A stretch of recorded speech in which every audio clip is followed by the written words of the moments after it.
You're welcome once again to Pass Part 2 Flow Hub. We've been on the series of trying to understand the French phonemes, phonetics and phonology introduction. And in our last video, we talked about the consonants. Now we're going to be looking at the vowels, very important aspect. And the vowels are so important because everything that revolves around the vowels. Without the vowels, you can't actually do anything in the French language. So let's ride along. We're going to learn the classification of the vowels, the traits distinctive, the voyelles françaises. We're going to also see what we call the point d'articulation and mode articulatoire of this particular set of sounds in French language. So let's dive into it. The very first thing is de quoi s'agit-il les voyelles? Now, en français, les voyelles, comme les consonnes, sont des sons produits, les phonèmes produits. Mais la différence c'est que pour les consonnes, il y a des perturbations. Alors que pour les voyelles, il n'y a rien comme perturbation à ce niveau. There's not like a blockage of air when producing the vowel. It's free. Donc, we call that's why we say that les voyelles sont produits lorsque l'air échappe les poumons, fait vibrer les cordes vocales, sans apparition d'un air bruit d'air. So there's not like blockage in the air, it moves. This is what I'm trying to talk about here. You can just read through these definitions and you'll get the full detail on that. But just know one thing, that they are produced without any blockage of air. Now, having underlined that, the next thing you want to take note of is what we call a trait articulatoire des voyelles françaises. Now, there are two basics we're going to be looking at right now, but let's start with the first one. We call it lieu d'articulation. Lieu, where it is produced. Now, French vowels are produced in two places, either at the front of the tongue or at the back of the tongue. We call the first one antérieur, les voyelles antérieurs. Now we have la langue se masse vers la partie antérieure de la bouche. That is, the tongue is towards the front of the mouth. We have sound like E, we have A, we have A. This is the sound I'm talking about here. We have the sounds like this. This is E. This is A, this is A. These are some of the sounds. Now, when you come to posterior, we say la langue se masse vers la partie postérieure. That is towards the back of the mouth. That's where you have the tongue draws towards that area. Now, we have sounds like O, we have U, and other examples we are going to see very, very soon. Now, generally, you want to take note of this right now, that l'antériorité et la postériorité sont deux concepts importants pour décrire la position de la langue lors de la prononciation des voyelles françaises. So these are two things you must take note of. L'antériorité fait référence à la position avant de la langue, that is, the tongue is in front, alors que l'autre fait référence à l'arrière de la langue. The tongue is at the back of the tongue, front of the tongue, back of the tongue. That's where the sounds are produced basically. Now, having said that, let's look at some diagrams. Voila. Now, in this aspect, we're looking at what we call l'aperture de la bouche. Now, how is the mouth open? That is, how wide is the mouth, or how close is the mouth when you are producing the sounds? Now, take for example, we have all the sounds listed here, and we have 5 categories. Now, these are the 5 categories you must take note of. We have what we call très fermé. Now, for this sound, take for example, we have the sound E. This is the sound E. The mouth is very, very close. We have U, the mouth is closed. We have U, the mouth is closed. Now, some people call it fermé, other people call it très fermé. But for the purpose of video, I just call très fermé for that particular sound. Now, with that, we have the next category, call it fermé.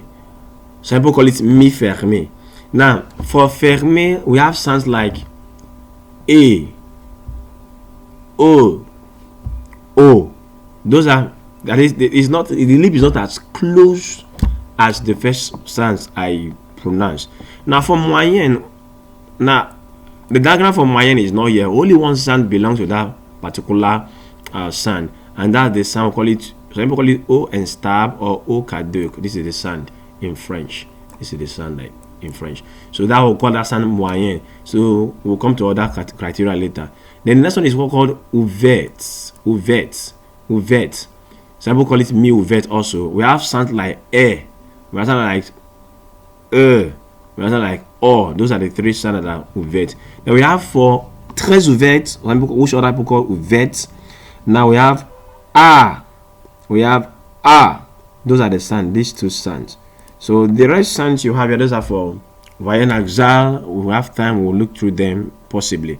Now let's continue. Having talked about the opening of the mouth, l'aperture de la bouche, the next thing we want to talk about now, let's see. These are what is l'arrondissement des lèvres. That is, at times the mouth is round or the mouth is not round. So for the ones that are round, we call them arrondi. Whereas for the ones that are not round, we call them écarté. So these are the next thing I want to talk about when we talk about French sounds. Now take for example the sound E. This one is called écarté. The mouth is not round. It's an anterior sound already produced at the front of the tongue. Now you have this sound U. The lip is round. Are you seeing look at the diagram? The lip is round. So we call it arrondi. Though they are both anterior, but this one is arrondi. This one is called écarté. Whereas this one is arrondi, but it's not a posterior sound. So this is anterior, posterior. That we have there. Now for the next set of sound, these are the sound we call très fermé in the previous slide. Now for the fermé sound, these three sounds. This one is écarté, you see the lip is spread. This one is arrondi, that's the lip is not spread. This one is also arrondi. Whereas this particular one is anterior, this one is posterior. This one is arrondi rather. Anterior, this to be posterior. So we have the same thing for the next couple of sound. We have this is the sound air. We have like sir. We have like in porte. So this is écarté. You see the lips spread. This is a bit arrondi, whereas this one is arrondi also. So these first two, like this and this, they are anterior. This one is posterior.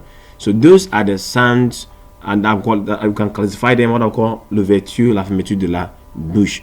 Now, with that said, look at this diagram. It gives you what called nasalité, oralité.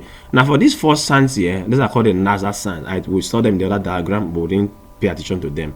These are the nasal sounds, les voyelles nasales in French. Now, this is what we just discussed in the previous slide. But these are all oral. So a sound in French can either be anterior, posterior.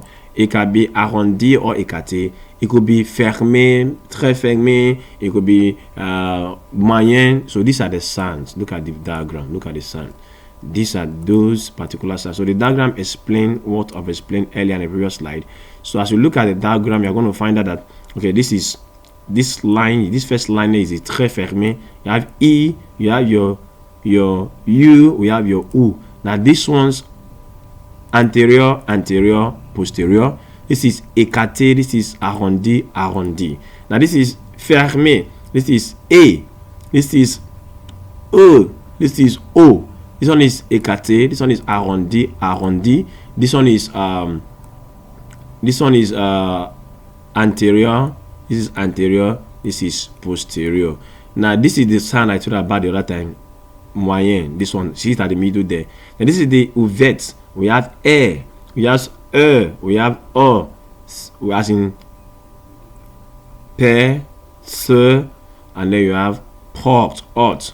Now this is a. This is the last set for the oral vowels. Whereas these remaining four are called nasal. So these are the basic ways you can categorize the sound phonetically. Those are vowel categorization of sound.